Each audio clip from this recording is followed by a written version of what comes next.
must have ties to Muslim extremists. I don't know.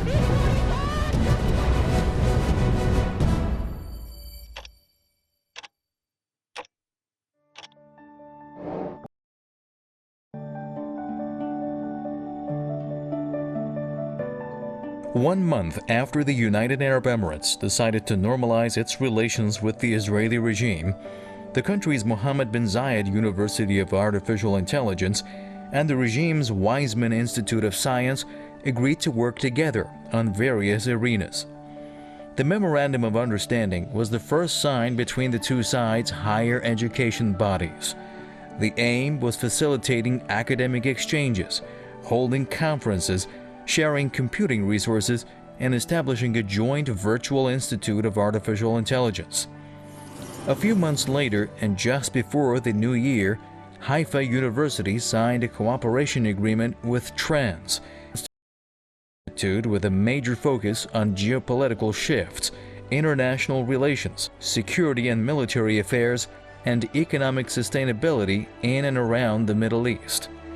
According to Khalij Times, Emirati students as well as fresh graduates can gain professional experience in Israeli companies, and Israeli students do the same in the UAE.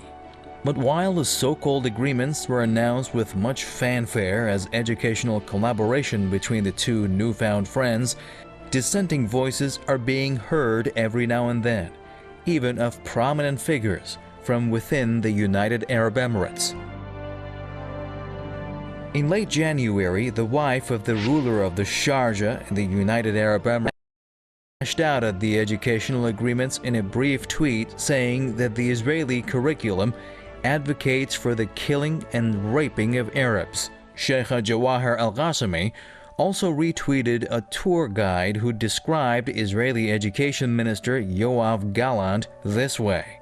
He, Gallant, participated in the killing of Hassan Salama, Palestinian PLO member, in Beirut in 1979, the leader of the operation to storm the Jenin camp, which led to the killing of dozens of defenseless Palestinians, and the Operation Grapes of Wrath against Lebanon, Ghana massacre, in 1996.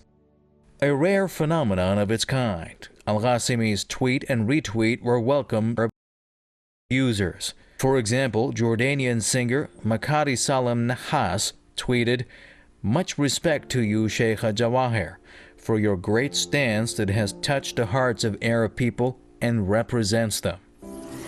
These users expressed their concern over the educational agreement.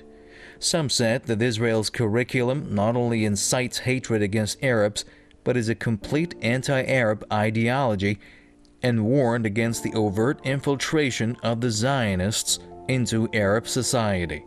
In addition to academic interactions, such overt infiltration is obvious in the increasing number of business people in the Persian Gulf who want to learn Hebrew.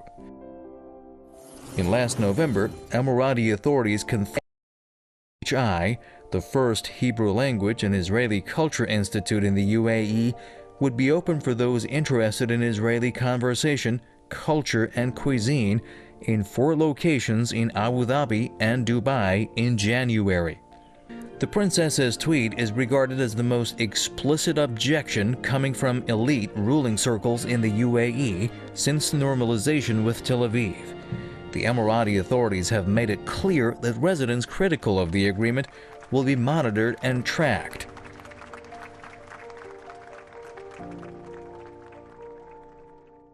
Emirati government Twitter accounts have been promoting the app My Society is Safe by calling out users to report anyone who voices out their criticism of decisions, especially since the normalization. The immediate question is how Israeli graduates can interact with their Arab counterparts given years of brainwashing process they have been under in Israeli schools. In other words, how can they overcome racial institutional barriers overnight? According to Israeli scholar Nurit Peled El-Hanan, the author of Palestine in Israeli School Books, not a single one of the school books included any positive cultural or social aspect of Palestinian life world, neither literature nor poetry, neither history nor agriculture, neither art nor architecture. neither customs nor traditions are ever mentioned. Peled El, the regime teaches a racist discourse to Israeli students against the Arabs in general, and the Palestinians in particular.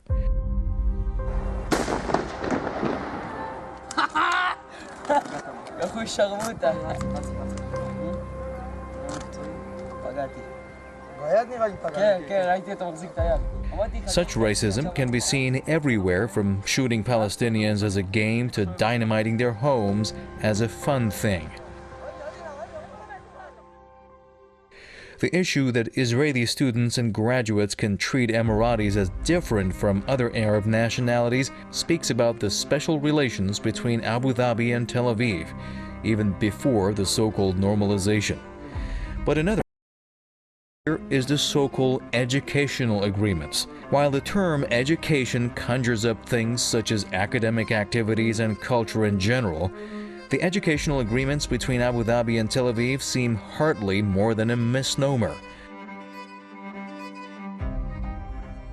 A closer look at the agreements will reveal the true nature of them, hidden under a thin veneer of sophistication. Critics say agreements of this kind are all meant to swell the Israeli coffers and pave the way for the Emirati repression, and therefore there are fears of an increased crackdown. In fact, the agreement between Mohammed bin Zayed University of Artificial Intelligence and Israel's Weizmann Institute of Science is a continuation of previous secret intelligence and surveillance cooperation between the United Arab Emirates and the Israeli regime. Thanks to Israeli hardware and software, the Emirati authorities have sought to control any activity in the public and private space over the past few years.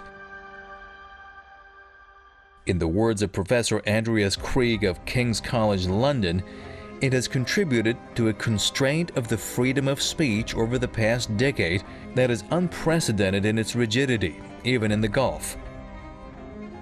In 2016, for example, Emirati human rights defender Ahmed Mansour, who is now serving a 10-year prison sentence in the UAE on trumped-up charges, was the victim of a hacking attempt by Israeli-based warfare firm NSO Group.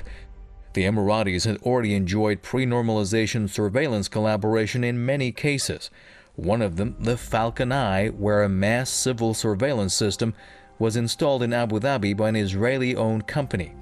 In mid-September 2020, Group 42, the leading artificial intelligence and cloud computing company based in Abu Dhabi, announced it was founding a subsidiary in Israel.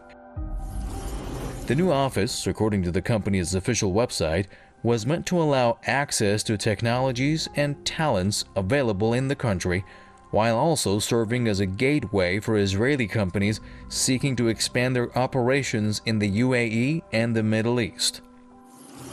Dark, another Emirati company active in cybersecurity, has reportedly hired graduates of the Israeli Army technology units and is paying them up to $1 million annually. No doubt, these serious cooperation between Abu Dhabi and Tel Aviv are just the tip of the iceberg, and the depth of their relations are still to be known.